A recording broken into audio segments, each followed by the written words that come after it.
আলহামদুলিল্লাহ সুম্মা আলহামদুলিল্লাহ।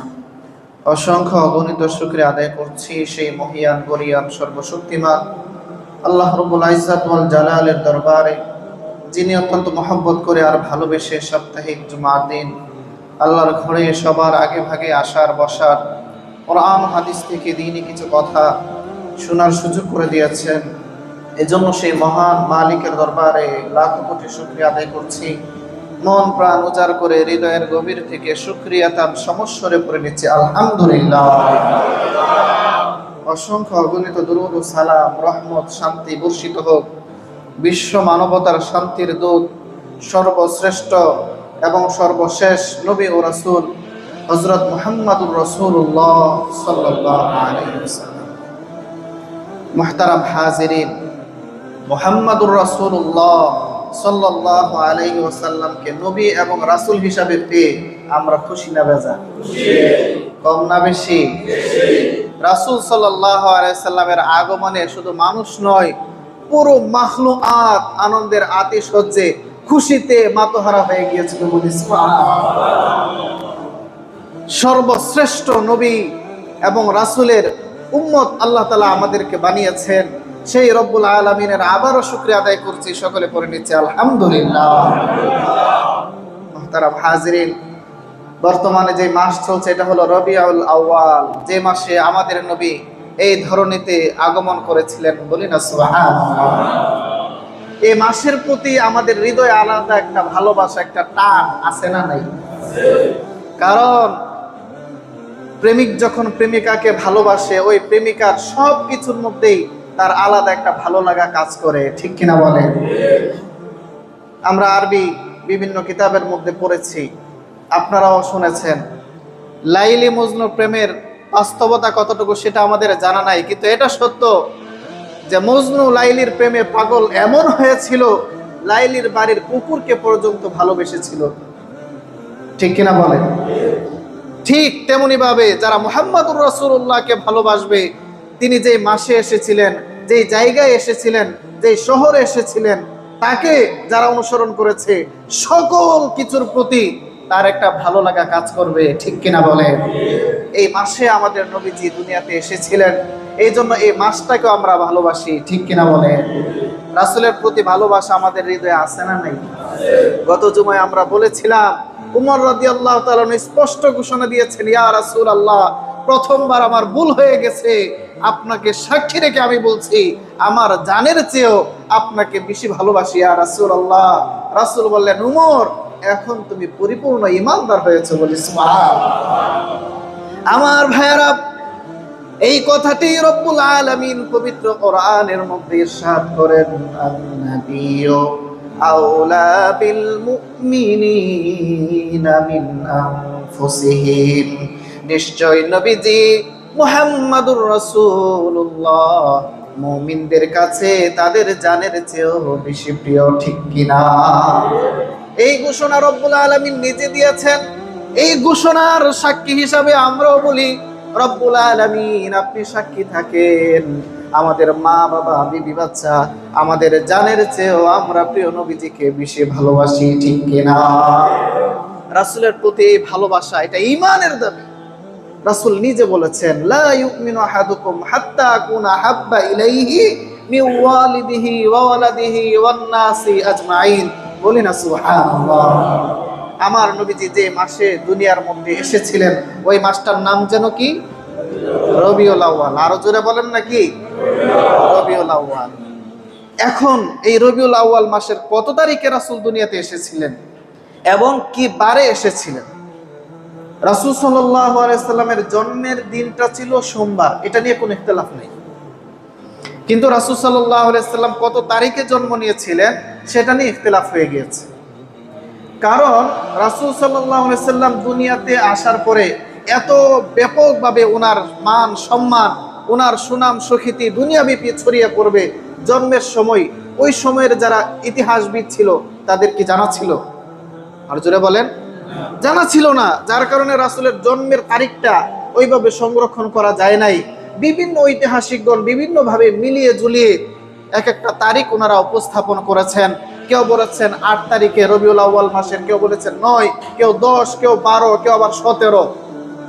একাধিক রেওয়ায়াত এসেছে। তবে এই রেওয়ায়াতগুলোর মধ্যে কেউ 8 তারিখটাকে বেশি বিশুদ্ধ মনে করেছেন, কেউ 9 তারিখকে, কেউ 10 তারিখকে। আবার কিছু কিছু রেওয়ায়াতের মধ্যে এসেছে যে প্রসিদ্ধতম যে মত, পুরা পৃথিবীব্যাপী প্রসিদ্ধ হয়েছে, সেই মতটা হলো 12ই রবিউল আউয়াল। কত?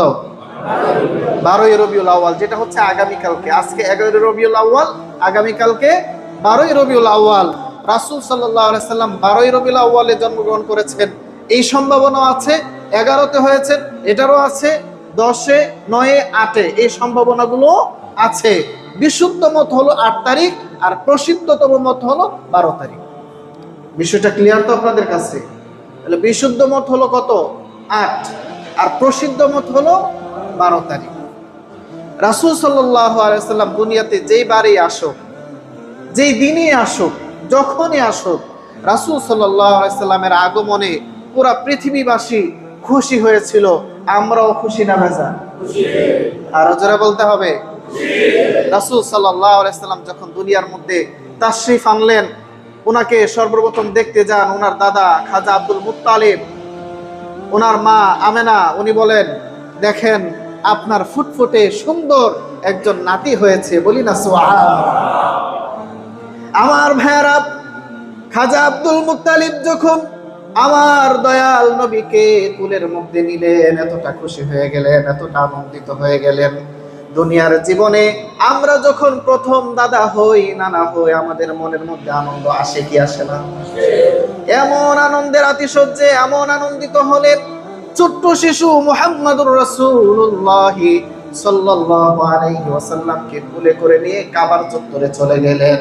পুরো মক্কার মানুষদেরকে তিনি ডেকে নিলেন আর বললেন, সবাই দেখো দেখো, আমাকে নাতি হিসাবে রব্বুল আলামিন পৃথিবীর সর্বশ্রেষ্ঠ বাচ্চা উপহার দিয়েছে। এত সুন্দর শিশু বাচ্চা আমি জীবনে কখনো দেখি নাই।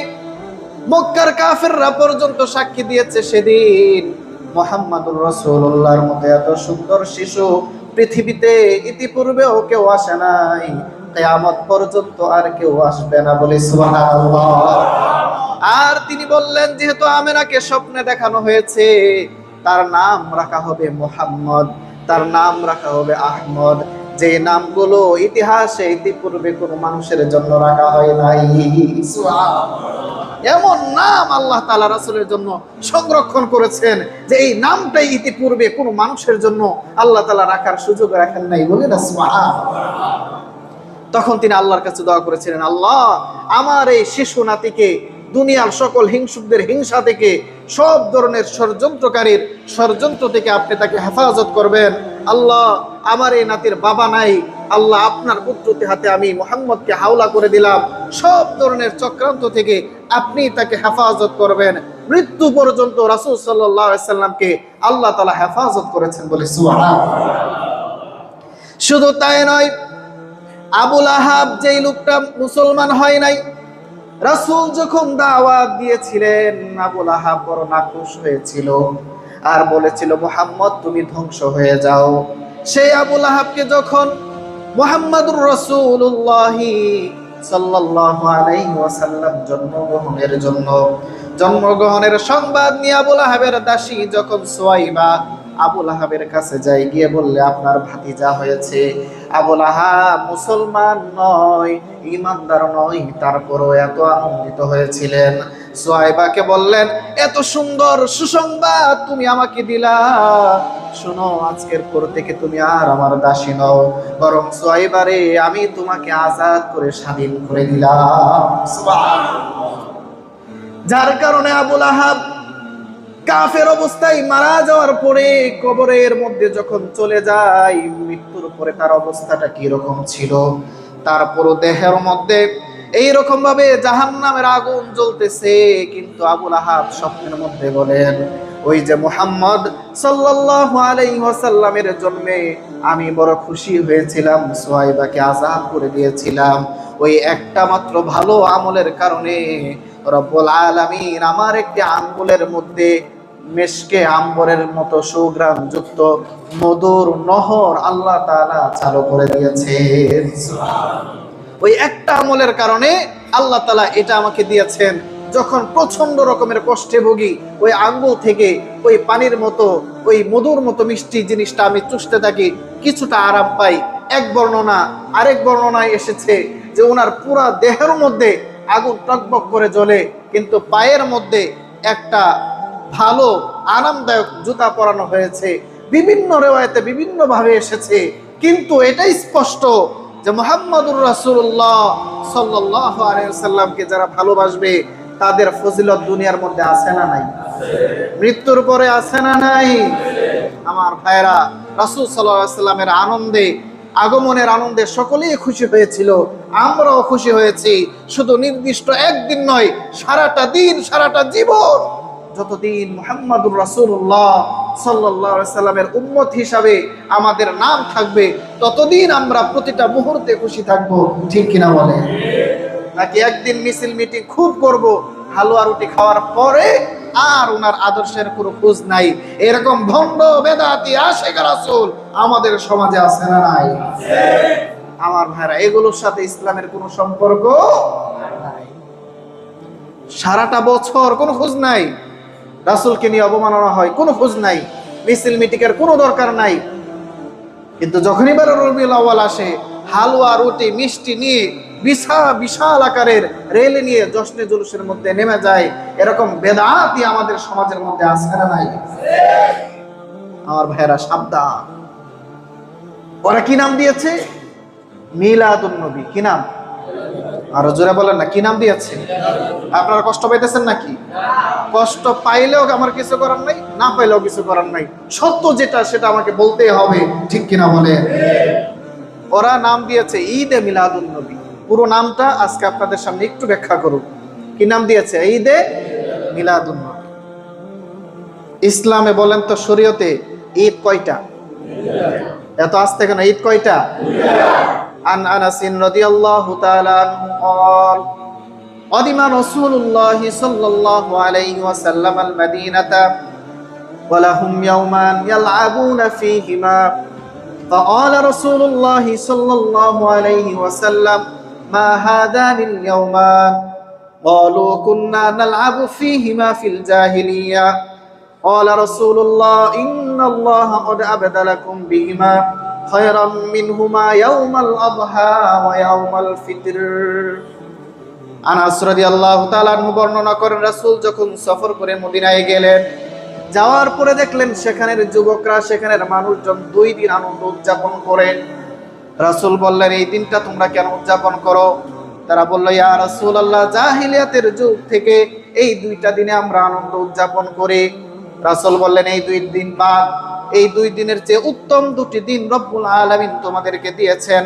একটা হলো ঈদুল আযহা, আর একটা হলো ঈদুল ফিতর। বলি সুবহানাল্লাহ। তাহলে ইসলামী ঈদ কয়টা?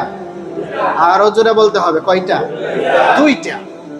এখন আমি আয়েশা মন গড়া মতো আরেকটা ঈদ বানায় দিলাম আর বললাম যে ঈদে মিলাদুন নবী। তাহলে ইসলামী শরীয়তের মধ্যে পরিবর্তন করা হলো কি হলো না? পরিবর্তন করা হলো। আর ইসলামের শরীয়তে পরিবর্তন করার কোন অধিকার কোন মানুষের আছে নাকি? আরো জোরে বলেন। এটাকে বলে বিদআত, যেটা রাসূলের জমানায় ছিল না, সাহাবীদের জমানায় ছিল না, তাবেঈদের জমানায় ছিল না, তাবেঈদের জমানায় ছিল না।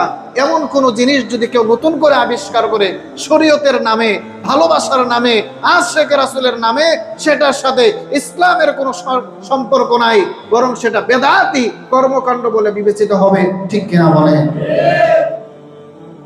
শুধু তাই না, আপনারা অবাক হয়ে যাবেন, ঢাকা শহরে আমরা দেখতাম বিভিন্ন জায়গায় ওরা লিখে দিত সাইয়্যিদুল আয়াত, মানে সর্বকালের সেরা ঈদ, সকল ঈদের সেরা ঈদ।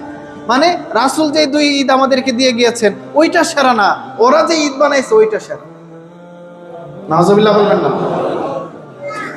ওরা এই সাইয়্যিদুল আয়াত বা সকল ঈদের সেরা ঈদ বলার দ্বারা কেমন যেন মুহাম্মদুর রাসূলুল্লাহর সেই 2 ঈদকে তারা অসম্মান করতেছে, শরীয়তের মধ্যে নতুন জিনিস আবিষ্কার করেছে যেটার সাথে ইসলামের কোনো সম্পর্ক নাই।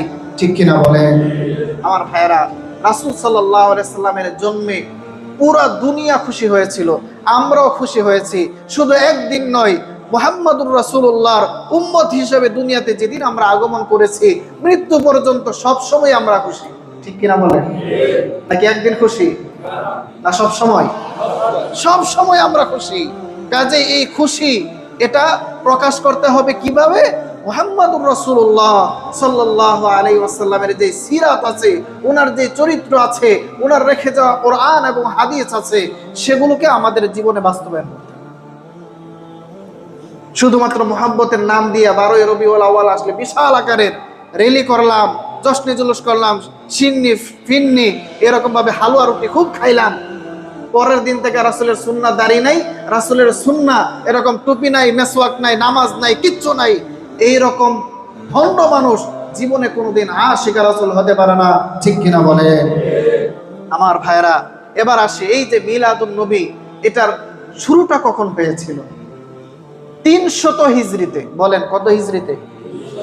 300 হিজরিতে। রাসূল সাল্লাল্লাহু আলাইহি সাল্লামের হিজরতেরও 300 বছর পরে মিশরের শিয়া এবং রাফিজিরা মিলে ফাতেমি যে খলিফারা ছিল তৎকালীন সময়ে, তারা বিভিন্ন দিবস উদযাপন করত, জন্মদিন, মৃত্যুদিন, বিভিন্ন ধরনের ঘটনাকে কেন্দ্র করে দিন উদযাপন করত। ওই সময়ই রাসূল সাল্লাল্লাহু আলাইহি সাল্লামের জন্মদিনকে কেন্দ্র করে এই মিলাদুন নবীর উৎসব বা মিলাদুন নবীর উদযাপন, মিছিল, মিটিং, র্যালি করার এরকম প্রচলন, বিদআতি কর্মকাণ্ড চালু হয়। বলি নাউজুবিল্লাহ।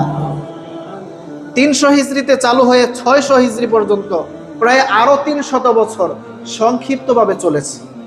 পৃথিবীব্যাপী এত ব্যাপক হয় নাই। 600 হিজরিতে একজন বাদশাহ ছিল মুজাফফর উদ্দিন আবু সাইদ হুকুবুরি। এই লোক পরবর্তীতে সে যখন খলিফার মসনদে বসে, সে দেখলো যে না, এত ছোট ছোট ভাবে এই উদযাপন চলবে না, বরং ব্যাপক আকারে এটাকে চালু করা চাই। পরবর্তীতে সে নিজ উদ্যোগে পুরা দেশব্যাপী ছুটি দিয়ে ওই দিনটাকে তারা র্যালি করে উদযাপনের ব্যবস্থা করেছে। বলি নাউজুবিল্লাহ। এখন যে কোনো জিনিস, যদি কোনো রাজা, বাদশাহ, কোনো প্রধানমন্ত্রী ধর্মীয় কোনো কাজ করে, ওইটার কি মানুষ বিশ্বাস করবে? আর জোরে বলে না, বিশ্বাস করবে না, কারণ সে তো ধর্মীয় বিষয়ে কিছুই জানে না। তখন করতে হবে কি, কিছু আলেম সে বের করেছে, যে আলেমগুলো এই মিলাদুন নবী পালনের বিষয়টা মানুষকে বুঝাবে, মানুষের সামনে প্রচার করবে, হাদিসের, কোরআনের বিভিন্ন ভুল ব্যাখ্যা করে মানুষকে এটার প্রতি আকৃষ্ট করবে। এইরকম একজন আলেম সে জোগাড় করেছিল, যে আলেমের নাম ছিল আবুল খাত্তাব। বলেন কি নাম ছিল? আবুল খাত্তাব বিন দিহিয়া। সে বিশাল আকারের একটা কিতাব লিখেছে। ওই কিতাবের মধ্যে বিস্তারিতভাবে এই উদযাপনের পক্ষে রাজার তুষামুদ করে সে এটাকে প্রচার করেছে, যে বাদশাহ যেটা করেছে ভালো কাজ করেছে। আপনাদের কাছে আমার প্রশ্ন হলো, যেই জিনিসটা, যে উদযাপনটা রাসূলের জমানায় ছিল না, সাহাবীদের জমানায় ছিল না, তাবেঈদের জমানায় ছিল না, তাবেঈদের জমানায় ছিল না, বলেন তো ওই কাজটা কোনোদিন শরীয়তি কাজ হতে পারে? আরো জোরে বলেন। কোনোদিন শরীয়তি কাজ হতে পারে না। খুতবার মধ্যে প্রতি জুমায় একটা হাদিস আপনারা শুনেছেন, হয়তো সেটার অর্থটা আপনাদের জানা নেই, আজকে বলে দিচ্ছি। রাসূল বলেছেন, খায়রুল কুরুনি করনি সুম্মাল্লাযিনা ইয়ালুনাহুম সুম্মাল্লাযিনা ইয়ালুনাহুম। রাসূল বলেছেন, সর্বোত্তম যুগ হলো আমি নবীর যুগ। আমার যুগে যে সাহাবীরা আছে তাদের দ্বারা ভুল হয়ে যাওয়ার সম্ভাবনা আছে, কিন্তু তাদেরকে আল্লাহ তাআলা হেফাজত করবেন। আমার সাহাবীদের যুগ হলো এই উম্মতের মধ্যে সর্বশ্রেষ্ঠ যুগ। বলি না সুবহানাল্লাহ। সুম্মাল্লাযিনা ইয়ালুনাহুম, আমার সাহাবীদের কাছ থেকে যারা ইলম নিয়েছে, তাবেঈ, তারা হলো শ্রেষ্ঠ মানুষ।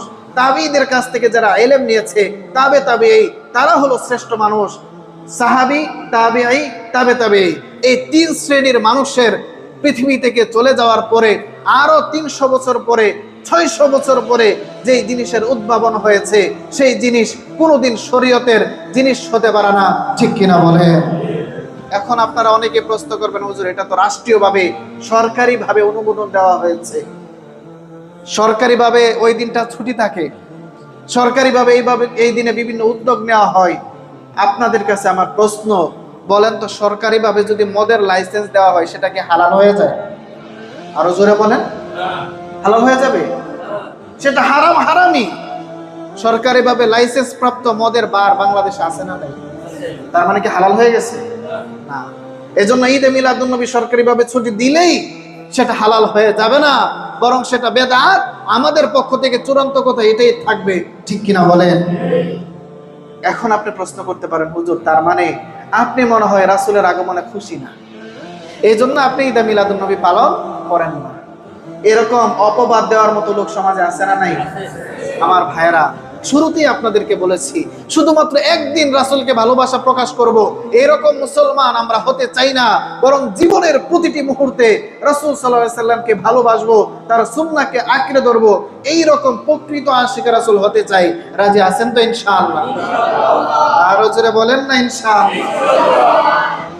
আমার ভাইরা, সব সময়ের আশিক রাসূল হতে হবে, ওই জিলাপি আর সিন্নি খাওয়ার আশিক রাসূল হওয়ার কোনো দরকার নাই। সাহাবায়ে কেরামের চেয়ে বড় আশিক রাসূল জমিনের মধ্যে আর কেউ ছিল নাকি? আরো জোরে বলেন। কেমন আশিক রাসূল ছিলেন? উহুদের যুদ্ধে রাসূলুল্লাহ সাল্লাল্লাহু আলাইহি ওয়াসাল্লাম যখন দেখলেন মুসলমানরা সাময়িকভাবে পরাজয় হয়ে গেছে, চারিদিক থেকে শত্রুরা আমার নবীকে বেষ্টন করে ফেলেছে, দিক বিদিক থেকে তীর আসতেছে, আবু তালহা সাহাবী তিনি দাঁড়িয়ে গেলেন, নিজের বুকটাকে পেতে দিলেন, পিঠটাকে পেতে দিলেন, আর বললেন, ওগো নবীজি, আপনার সামনে আবু তালহা আছে, আমার বুক আমার পিঠ চৌচির হয়ে তারপরে আপনার শরীরে তীর লাগবে, আমি আবু তালহা যতক্ষণ জীবিত আছি, ওগো নবীজি, আপনার দেহ মুবারকে একটা তীরও আমি লাগতে দেব না। সুবহানাল্লাহ। কি মুহাব্বত ছিল সাহাবায়ে কেরামের, নিজের জীবনটাকে উৎসর্গ করে দিলেন, আর বলতেছিলেন, নবীজি আপনি উকি দিবেন না, যদি উকি দেন আপনার গায়ে তীর লেগে যাবে, আমার দেহ একটা নয়, দুইটা নয়, হাজার হাজার তীর লেগে আমি আবু তালহা যদি শহীদ হয়ে যায়, আমার জীবন ধন্য হয়ে যাবে, তারপরেও আপনার দেহ মুবারকে একটা তীর আমি লাগতে দিতে পারি না। সুবহানাল্লাহ। এই ছিল সাহাবায়ে কেরামের আশিক, নিজের জীবনটাকে রাসূলের জন্য উৎসর্গ করে দিলেন।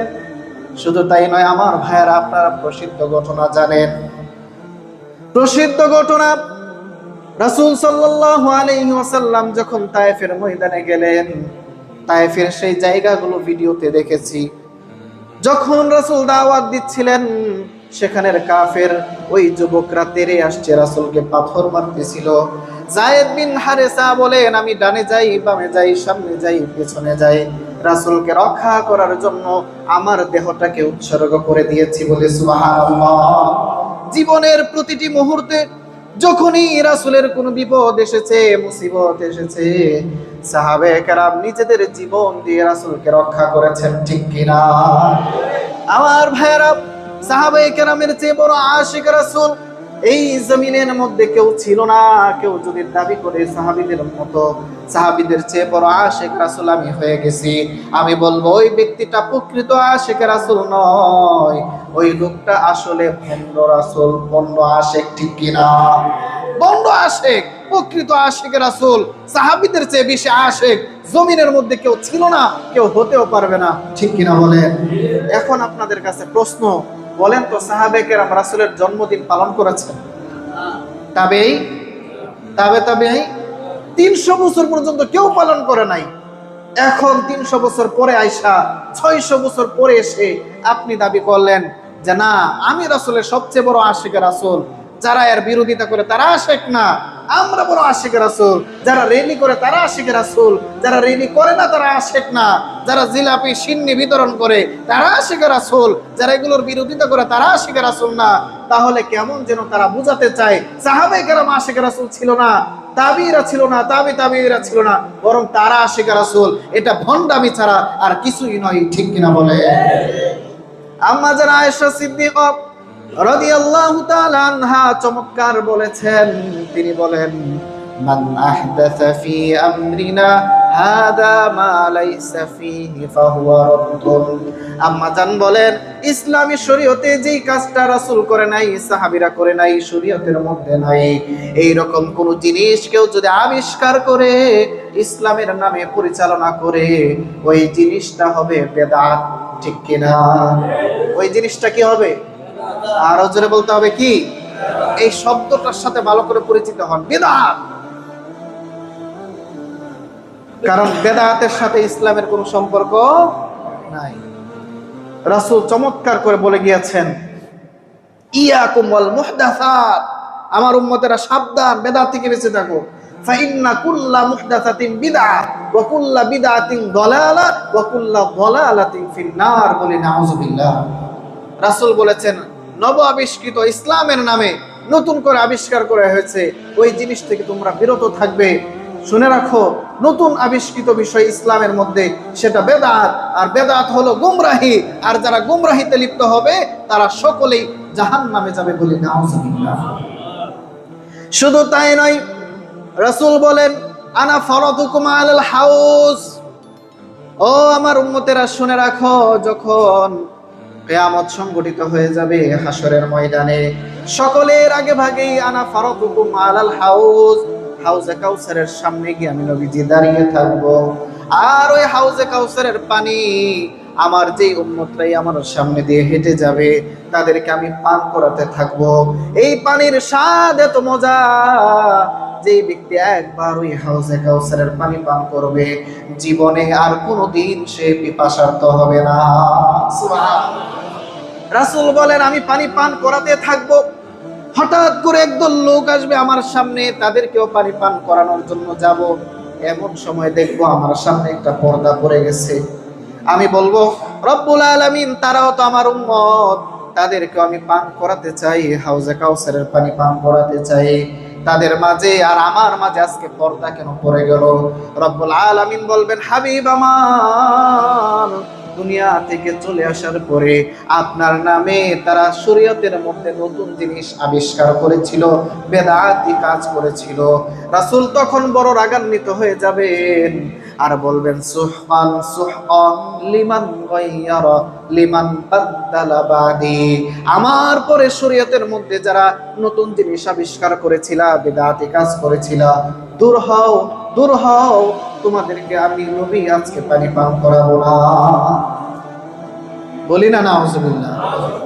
এই হচ্ছে বেদাতীদের পরিণাম। কাজেই নির্দিষ্ট একটা দিনের সাথে আশিক রাসূল হওয়ার পরিচয় বহন করে বিশাল আকারের র্যালি করলা, এটার সাথে ইসলামের কোনো সম্পর্ক থাকতে পারে না। সাহাবায়ে কেরাম যেরকম ভাবে সব সময় রাসূলকে ভালোবেসেছেন, আমরা সব সময় ভালোবাসতে চাই। আমার ভাইরা, তাহলে এই দিনটা করব কি জানার দরকার আছে না নাই? আমার ভাইরা, এই দিন রাসূল কি করেছেন? রাসূল সাল্লাল্লাহু আলাইহি সাল্লামকে সাহাবায়ে কেরাম জিজ্ঞেস করল, ইয়া রাসূলুল্লাহ, সোমবারে তো আপনার জন্মদিন, এই দিনে যদি আমরা রোজা রাখি এটা কেমন হয়? রাসূল সাল্লাল্লাহু আলাইহি সাল্লাম বললেন, শোনো, আমার জন্মদিনে আমি নিজেও রোজা রাখি। বলি না সুবহানাল্লাহ। তাহলে রাসূলের জন্ম উদযাপন করতে হবে কি দিয়ে? রোজা রেখে। বলেন না, কি করে? রোজা রেখে। আপনাদের যদি সুযোগ থাকে আগামীকালকে রোজা রাখেন, রাসূলের জন্য রোজা রাখেন, রাসূলের জন্মের আগমনে খুশিতে রোজা রাখেন। রাসূল রোজা রেখেছেন, সাহাবায়ে কেরাম সোমবারে রোজা রেখেছেন। আর আমি কি করি? রোজা বাদ এই দিনে মিষ্টি আর জিলাপি খাওয়ায় ব্যস্ত হয়েছে। নাউযুবিল্লাহ বলবেন না? এখন এই যে কথাগুলো এতক্ষণ বললাম, এখন কেউ যদি বলে যে না, এই হুজুর তো আশিক রাসূল না, এই হুজুর তো নবী বিদ্বেষী, এই হুজুর তো এই সেই, যা মনে চাই আমাদেরকে বলতে থাকো, কিন্তু স্পষ্ট ঘোষণা, এই বাংলাদেশের লক্ষ লক্ষ আলেমের স্পষ্ট ঘোষণা। শুধু তাই নয়, সৌদি আরবের অনেক বড় বড় আলেম, আপনারা একজন আলেমের নাম শুনেছেন, শায়েখ বিন বাজ রাহমাতুল্লাহি আলাইহি, সৌদি আরবের অনেক বড় প্রসিদ্ধ একজন ফকি ছিলেন। তিনি বলেছেন যে হাদা লাইসা বিমাশরুইন, এই যে মিলাদুন নবী পালন করা হয় এটা শরীয়ত সমর্থিত নয়, হুয়া বিদআহ, এটা হলো বিদআত। এটার সাথে ইসলামের কোনো সম্পর্ক নাই, বরং এটা আবিষ্কার করেছে একজন বেদাতি ফাসিক লোক, এটাকে সমর্থন দিয়েছে একজন ভণ্ড আলেম। কাজে এগুলোর সাথে ইসলামের সম্পর্ক থাকতে পারে না। তবে ওই দিনটাতে মনে মনে আনন্দ প্রকাশ করা, রাসূলের নামে বিভিন্ন ধরনের দান সদকা করা, রাসূলের নামে বিভিন্ন ভাবে আনন্দ প্রকাশ করা, কিন্তু উদযাপন, একটা হচ্ছে আনন্দ প্রকাশ করা, আরেকটা হচ্ছে উদযাপন। এই উদযাপন, জন্মদিন, মৃত্যুদিন উদযাপন করা শরীয়তে নাই। ঠিক কিনা বলেন? জন্মদিন পালন করার এই রেওয়াজটা মুসলমানদের নয়, এটা মূলত বিজাতীয়দের কৃষ্টি কালচার। আমাদের সমাজে আমরা দেখি অনেকেই বাচ্চার জন্মদিন বিশাল আকারের কেক নিয়ে আসা, হ্যাপি বার্থডে টু ইউর সুর দইরা একের পরে গান গাইতে থাকে, আছে না নাই? এগুলো ইসলাম কালচার না প্রিয় ভাইরা আমার। আপনার সন্তান যেদিন হয়েছে সেদিন আপনি দোয়া মাহফিল করেন, সন্তানের জন্য খতম কোরআন পড়ান, সন্তানের জন্য নিজে দোয়া করেন, সন্তানের নামে বিভিন্ন দান সৎকার আমল করেন। আপনার সন্তানকে আল্লাহ তাআলা বিপদ আপদ থেকে বাঁচাইয়া দিবে। আর বিশাল আকারের কেক নিয়ে নাচ গান কইরা আপনি তারপরে সন্তানের উদযাপন করেন, তাহলে ওই সন্তানের উপর আল্লাহর রহমত নয় বরং আল্লাহর গজব আসবে, ঠিক কিনা বলেন আমার ভাইরা? এজন্য জন্মদিন মৃত্যুদিন আমরা উদযাপনের পক্ষে নই, এগুলো শরীয়তে নাই। যদি 12ই রবিউল আউয়াল বা রাসূলের জন্মদিনে র্যালি করা, মিছিল করা, জিলাপি খাওয়ার প্রচলন আসলেই থাকতো, তাহলে সাহাবায়ে কেরাম সবার আগে পালন করতেন, ঠিক কিনা বলেন? অথচ রাসূলের জন্মদিনে পুরো সাহাবী একটা মিছিল করেছেন, জিলাপি খেয়েছেন, এরকম একটা ঘটনা কোরআনে তো নাই, সহিহ হাদিসেও নাই। দুর্বল একদম জয়ীফ একটা হাদিসও যদি কেউ দেখাইতে পারে, তাহলে আমি আমার যে বয়ান এতক্ষণ করলাম সেটাকে আমি ফিরিয়ে নিই। এটা চ্যালেঞ্জ ছিল 1000 বছর ধরে, আরো 1000 বছর পর্যন্ত এই চ্যালেঞ্জ থাকবে, কেউ দেখাতে পারবে না, এখনো পারে না, কিয়ামত পর্যন্ত পারবে না, ঠিক কিনা বলেন? এই জন্য আমার ভাইরা, এই সমস্ত জশ্নে জুলুস, এই সমস্ত র্যালিতে আপনারা যাবেন নাকি? আরো জোরে বলেন। এই বিষয়গুলোর ব্যাপারে আপনারা সাভারের মানুষ সচেতন আছে, খুব ভালো একটা বিষয় যে আপনাদের এই দিকটাতে, বিশেষ করে ছায়াবীতি বা রেডিও কলোনি বা সাভার পৌরসভার ভিতরে বেদাতীদের ওই রকম কারখানা নাই, হালকা পাতলা আছে, এগুলো কিচ্ছু না, ঠিক কিনা বলেন? এই দিকটা অবশ্যই আমাদের জন্য একটা ভালো দিক, কারণ বেদাত যখন এক জায়গায় আখড়া গেড়ে বসে যায়, রাসূল সাল্লাল্লাহু আলাইহি সাল্লাম বলেন যে বেদাত যখন কোনো জায়গায় আসবে ওই জায়গা থেকে অটোমেটিকলি আমার সুন্নতগুলো দূর হয়ে যাবে। নাউজুবিল্লাহ বলবেন না? এজন্য সুন্নাহকে আঁকড়ে ধরতে হবে, বেদাতকে বিতাড়িত করতে হবে। রাজি আছেন তো ইনশাআল্লাহ? রাসূল সাল্লাল্লাহু আলাইহি সাল্লাম বলেছেন, মান তামাসসাকা বিসুন্নতি ইনদা ফাসাদি উম্মতি ফালাহু আজরু মিআতি শাহীদ। শুনো, কিয়ামতের আগ মুহূর্তে ফিতনা ফাসাদের এই সময়ে আমার যে উম্মতের আমার একটা সুন্নাহকে আঁকড়ে ধরবে, ফালাহু আজরু মিআতি শাহীদ, ওই একটা সুন্নাহকে আঁকড়ে ধরার কারণে 100 শহীদের সওয়াব আল্লাহ তাআলা তার আমল নামায় দিয়ে দিবেন। সুবহানাল্লাহ। এজন্য আপনি যদি দাঁড়িয়ে রেখে দেন তাহলে 100 শহীদের সওয়াব পেয়ে যাবেন। মিসওয়াক করা শুরু করে দিয়েছেন, 100 শহীদের সওয়াব পেয়ে যাবেন। রাসূল সাল্লাল্লাহু আলাইহি ওয়াসাল্লামের সুন্নতি লেবাস পরা শুরু করেছেন, 100 শহীদের সওয়াব পেয়ে যাবেন। নিজের জীবনের 24টা ঘন্টায় রাসূলের সুন্নাহকে ফলো করছেন, প্রতিটি মুহূর্তে আপনার আমল নামায় এই সওয়াব যোগ হতেই থাকবে। বলি না সুবহানাল্লাহ। আমার ভাইয়েরা, এই জন্য এই মাসে রাসূল সাল্লাল্লাহু আলাইহি ওয়াসাল্লাম দুনিয়াতে এসেছিলেন। এই মাসটাকে আমরা ভালোবাসি, রাসূলকে ভালোবাসি, মনের দিক থেকে আমরা বড় আনন্দিত। এই আনন্দটা আমরা প্রকাশ করব রাসূলের সুন্নাহকে আঁকড়ে ধরে, রাসূলের আদর্শকে বাস্তবায়ন করে, রাসূলের জীবনীকে আঁকড়ে ধরে, রাসূলের রেখে যাওয়া সিরাতুন নবীকে আঁকড়ে ধরে, ঠিক কিনা বলেন? দেখেন, এই যে মিলাদুন নবী পালন করো, চাইলে এই জায়গায় সিরাতুন নবীর কথা আসতে পারতো, কিন্তু সিরাতুন নবী পালনের জন্য কেউ কোনো ধরনের মিছিল মিটিং করে না, করে কি? সংক্ষেপে আপনাদেরকে আমি বলি, মিলাদ মানে হচ্ছে রাসূল সাল্লাল্লাহু আলাইহি সাল্লামের জন্ম, আর নবী মানে রাসূল। মিলাদুন নবী রাসূলের জন্ম, রাসূলের জন্ম উপলক্ষে আপনি খুব আনন্দ মিছিল করলেন, কিন্তু রাসূল যেই সিরাতের জন্য সারাটা জীবন লড়াই করে গিয়েছেন, নিজের দেহ মুবারক থেকে রক্ত জড়িয়েছেন, এই উম্মতের কাছে কোরআন সুন্নাহকে পৌঁছানোর জন্য এত কষ্ট করেছেন, কই ওই সিরাত নিয়ে তো আপনাদের কোনো মাথা ব্যথা দেখি নাই, ওই সিরাত নিয়ে তো আপনাদের কোনো ধরনের আগ্রহ দেখি নাই, ওই সিরাতের যে বিলুপ্তি ঘটতেছে এটা নিয়ে তো আপনাদের কোনো কষ্ট দেখি নাই, ঠিক কিনা বলেন? অথচ এই সিরাতকে বাস্তবায়ন করার জন্য সাহাবায়ে কেরাম ওই মক্কা মদিনা ছেড়ে দিক বিদিক ছুটে চলে গিয়েছেন। মদিনায় কয়জন সাহাবীর কবর আছে? সকল সাহাবায়ে কেরাম দিক বিদিক ছুটে গিয়েছেন সিরাতকে বাস্তবায়ন করার জন্য, সালাতকে প্রতিষ্ঠা করার জন্য, যাকাতকে প্রতিষ্ঠা করার জন্য, হজকে প্রতিষ্ঠা করার জন্য, হালাল হারামকে প্রতিষ্ঠা করার জন্য। আর আমি আছি মিলাদ নিয়ে পড়ে, রাসূলের সিরাত আমার মধ্যে নাই। মিলাদ জিনিসটা হচ্ছে আলোচনার বিষয়। মিলাদের যে বিষয়গুলো আছে এগুলো চাইলে আমরা কেউ বাস্তবায়ন করতে পারবো? আর জোরে বলেন। রাসূল সাল্লাল্লাহু আলাইহি ওয়াসাল্লাম যেভাবে জন্ম নিয়েছিলেন, দুনিয়াতে আর কোনো শিশু এইভাবে জন্ম নিবে? পারবেন আপনারা? সম্ভব না। রাসূল সাল্লাল্লাহু আলাইহি ওয়াসাল্লাম শিশুকালে যে সমস্ত অবয়ব ছিল সেগুলো আমাদের মধ্যে সম্ভব না, কিন্তু রাসূল নবুয়ত পাওয়ার পরে আমাদেরকে যে চরিত্রটা দিয়ে গিয়েছেন, খুলুকে হাসান দিয়েছেন, নামাজ দিয়ে গিয়েছেন, রোজা হজ যাকাত দিয়ে গিয়েছেন, সৎ কাজের আদেশ অসৎ কাজের নির্দেশ নিষেধ করার যে বিধান আমাদেরকে দিয়ে গিয়েছেন, এই জিনিসগুলো পালন করার সুযোগ আমাদের জীবনে আছে না নাই? আরো জোরে বলেন আছে না নাই? এগুলো নিয়ে আমাদের আগ্রহ নাই। এজন্য প্রিয় ভাইরা আমার, সিরাতুন নবী আলোচনা করতে হবে, রাসূলের জীবনী পড়ে দেখতে হবে যে রাসূল কোনটা করতে বলেছেন আর কোনটা না করতে বারণ করেছেন। সেই জিনিসগুলো শুনে আমাদের জীবনে বাস্তবায়ন করব, তাহলেই রাসূলের প্রকৃত অনুসারী হতে পারবো। রাজি আছেন তো ইনশাআল্লাহ? আরো জোরে বলেন না ইনশাআল্লাহ? আল্লাহ তাআলা আমাদেরকে প্রকৃত আশিক রাসূল হওয়ার তৌফিক দান করুন। সকলে বলে আমিন।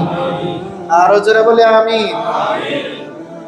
এবং সর্বশেষ যে কথা, রাসূল সাল্লাল্লাহু আলাইহি সাল্লামের জীবনীটা আপনারা পড়েন, রাসূল সাল্লাল্লাহু আলাইহি সাল্লামের আলোচনা বেশি করে করেন। আপনার সন্তানদেরকে রাসূল সাল্লাল্লাহু আলাইহি সাল্লামের জীবনী পড়ান, রাসূল সাল্লাল্লাহু আলাইহি সাল্লামের জীবনী শোনান। ছোটবেলায় আমাদের দাদা দাদি ওনাদের কাছে গেলে আমাদেরকে রাসূলের সাহাবীদের ছোট ছোট ঘটনা শোনাতেন। আর এখন আমাদের বাচ্চাদেরকে শোনায় কি? বিভিন্ন বাঘ ভাল্লুক আর হরিণের কাহিনী শোনায়। আছে না নাই? রাত্রেবেলায় বাচ্চা ঘুমায় না, ওরে এরকম ভাবে ভূতের কাহিনী শোনায়, ও ভয় পাওয়া যায়, তারপরে ঘুমায় যায়। এরকম মা বাপ সমাজের মধ্যে আছে না নাই? অথচ আপনার শোনানো উচিত ছিল ওমরের ঘটনা, আবু বকর সিদ্দিকের ঘটনা। আপনার শোনানোর উচিত ছিল রাসূল সাল্লাল্লাহু আলাইহি সাল্লামের বীরত্বপূর্ণ ঘটনাগুলো। তাহলে আপনার সন্তান মানসিকভাবে সাহসী হবে, সে জীবনে সাহস নিয়ে কোনো কিছু করার প্রতি উদ্দীপ্ত হবে, রাসূলের সিরাতকে আঁকড়ে ধরার চেষ্টা করবে। এজন্য নিজে সিরাত পড়ুন, নিজে আমল করুন, নিজের সন্তান, পরিবার, পরিজন, আত্মীয় স্বজনকে সিরাতের দিকে আহ্বান করুন। রাজি আছেন তো ইনশাআল্লাহ? সর্বশেষ আপনাদেরকে বিভিন্ন সময় আমরা আলোচনা করে সতর্ক করে দেখেন, এই সতর্ক কইরা জানি না আমাদের কতটুকু ফায়দা হবে, কিন্তু আমাদের কাজ আপনাদেরকে জানায় দেওয়া। এদেশে মুসলমান 90%। কত পার্সেন্ট? এত আসতে বললেন যে, নাকি সন্দেহ আছে? একটা সময় ছিল আমরা বলতাম 95%, এখন বলছি 90%। সামনে এমন যুগ আসবে বলতে হবে 80%। ঠিক কিনা বলেন? কেন বলতে হবে? এই দেশের মধ্যে 90% মুসলমান আছে, এটার কোনো আলামত আমরা দেখতে পাই না। এই দেশের 90% মুসলমানের ছেলে মেয়েগুলো হলো মুসলমান, 90% মুসলমানের ছেলে মেয়েগুলো হলো তাওহীদবাদে বিশ্বাসী, রাসূলের সিরাতে বিশ্বাসী, ইসলামে বিশ্বাসী, পরকালে বিশ্বাসী। তারা নাচ গান এগুলোকে অপছন্দ করে, হারাম মনে করে। আপনি আপনার ছেলে মেয়েকে স্কুলে দিলেন, ওই ছেলেগুলোকে, ওই মেয়েগুলোকে নাচ গান শেখানোর জন্য সরকারিভাবে প্রায় 60,000 শিক্ষক নিয়োগ দেওয়া হচ্ছে। বলি নাউজুবিল্লাহ। কয় হাজার? 60,000 শিক্ষক নিয়োগ দিচ্ছে মুসলমানের ছেলে মেয়েগুলোকে নাচ গান এগুলো শিক্ষা দেওয়া হচ্ছে। আরো জোরে বলেন না নাউজুবিল্লাহ। আজকের এই জুমার মিম্বর থেকে স্পষ্ট ঘোষণা, 90% মুসলমানদের ছেলে মেয়েগুলোকে স্কুলে দেওয়া হয় নাচ গান আর বাদ্যযন্ত্র শেখানোর জন্য নয়। ঠিক কিনা বলেন?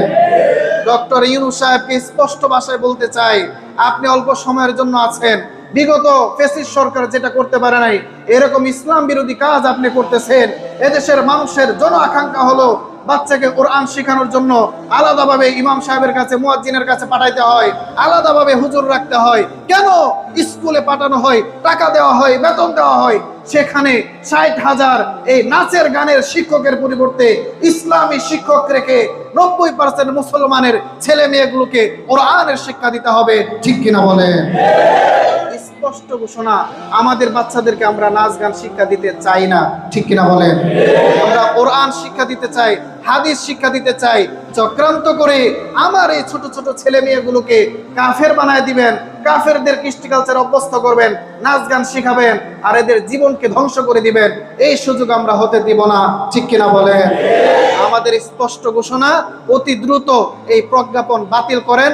এদেশের 90% মুসলমানের প্রাণের দাবি, আপনারা অতি দ্রুত এই স্কুল, কলেজ, ইউনিভার্সিটিতে ধর্মীয় শিক্ষক নিয়োগ করে আলাদা প্রজ্ঞাপন জারি করেন। ঠিক কিনা বলেন? আমার এই দাবির সাথে আপনারা একমত আছেন তো ইনশাআল্লাহ? আমার ভাইরা, আল্লাহ তাআলা আমাদেরকে বুঝার তৌফিক দান করুন। সকলে বলে আমিন। আপনাদের মনে হইতে পারে একটু নাচ গান শিখবে কি হবে? ছোটবেলায় আমরা দেখেছি ফজরের পরে মা জোর করে তুলে দিচ্ছে, চোখে ঘুম ঘুম ভাব, তারপরেও রেহাল নিয়ে ছোট্ট একটা কায়দা নিয়ে প্রচন্ড শীত, কাঁপতে কাঁপতে মক্তবে গিয়া কোনায় বসেছিলাম। ওই মক্তব থেকে কোরআনের হাতে খড়ি হয়েছে। ঠিক কিনা বলেন? বর্তমানে আমাদের মুসল্লি যারা আছেন আমার সামনে দেখবেন, বেশিরভাগ যারা কোরআন পড়তে জানে সকলে মক্তব থেকে কোরআন শিখেছে। ঠিক কিনা বলেন? আলাদাভাবে হুজুর রেখে কোরআন শিখেছে এরকম খুব কম।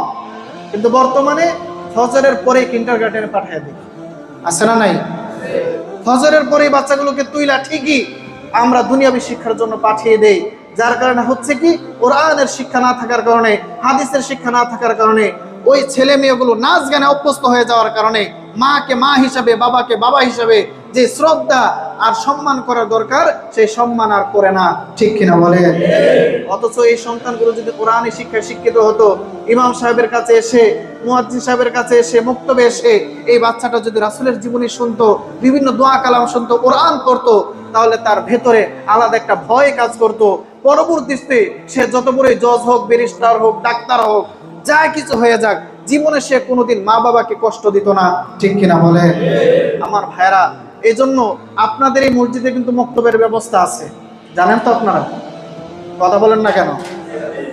আপনাদের এই মসজিদে মুয়াজ্জিন সাহেব মক্তব পড়ান, কিন্তু আমি যখন এসেছিলাম তখন ছিল প্রায় 20 থেকে 25 জন। এখন নামতে নামতে একদম শূন্যের কোটায় চলে আসছে। এটা আমাদের জন্য বড় খারাপ সংবাদ। মুয়াজ্জিন সাহেবকে আমি বলে দিয়েছি ভালো করে উনি এখন থেকে পড়াবে আসরের পরে। এই সময়টা ফ্রি সময়, আপনাদের ছেলে মেয়েগুলোকে বুঝিয়ে সুজিয়ে মজা দিয়ে বিভিন্ন ধরনের খাবার দাবার দিয়ে হলেও বুঝায় আসরের পরে পাঠিয়ে দিবেন। পারবেন তো ইনশাআল্লাহ? আরো জোরে বলেন না ইনশাআল্লাহ। যদি না পাঠান, আপনি যখন বৃদ্ধ হয়ে যাবেন ওই সন্তান আপনার কথা শুনবে না, স্পষ্ট কথা। আর এখন যদি ওকে কোরআনের শিক্ষা দেন, হাদিসের শিক্ষা দেন, হুজুর চমৎকার করে অনেক দোয়া শিখায়, আমি বিভিন্ন সময় শুনি রুম থেকে। তো এই জন্য আসরের পরে আপনারা পাঠাবেন। আসরের পরে আপনার সন্তানদেরকে পাঠাবেন একদম ফ্রি, কোনো ধরনের টাকা পয়সা মুয়াজ্জিন সাহেবকে দিতে হবে না। পাঠাবেন তো ইনশাআল্লাহ? আরো জোরে বলেন না ইনশাআল্লাহ? এটা চেষ্টা করতে হবে। এবং অন্য সময়ে যদি শিডিউল না মিলে, অন্য সময় হলে মুয়াজ্জিন সাহেব আছে, আমাদের কাছে পাঠাবেন। আলাদাভাবে কোনো হুজুর রেখে হলো, বাসার মধ্যে হলো, মসজিদে পাঠায় হলো শিক্ষা দিতে হবে। শিক্ষা যদি না দেন, বৃদ্ধ হয়ে আপনি আফসোস করবেন, ওই সন্তান আপনার কথা শুনবে না। ঠিক কিনা বলে? এজন্য আমার ভাইরা, আমি আবারও চাচ্ছি, মক্তবটা আগে যেরকম চাঙ্গা ছিল, আপনার ছেলে মেয়েগুলোকে বুঝায় সুজায় আসরের পরে পাঠিয়ে দিবেন। আধা ঘন্টা পড়াবে আর বাকি আধা ঘন্টা সে খেলাধুলা করবে। পারবেন তো ইনশাআল্লাহ?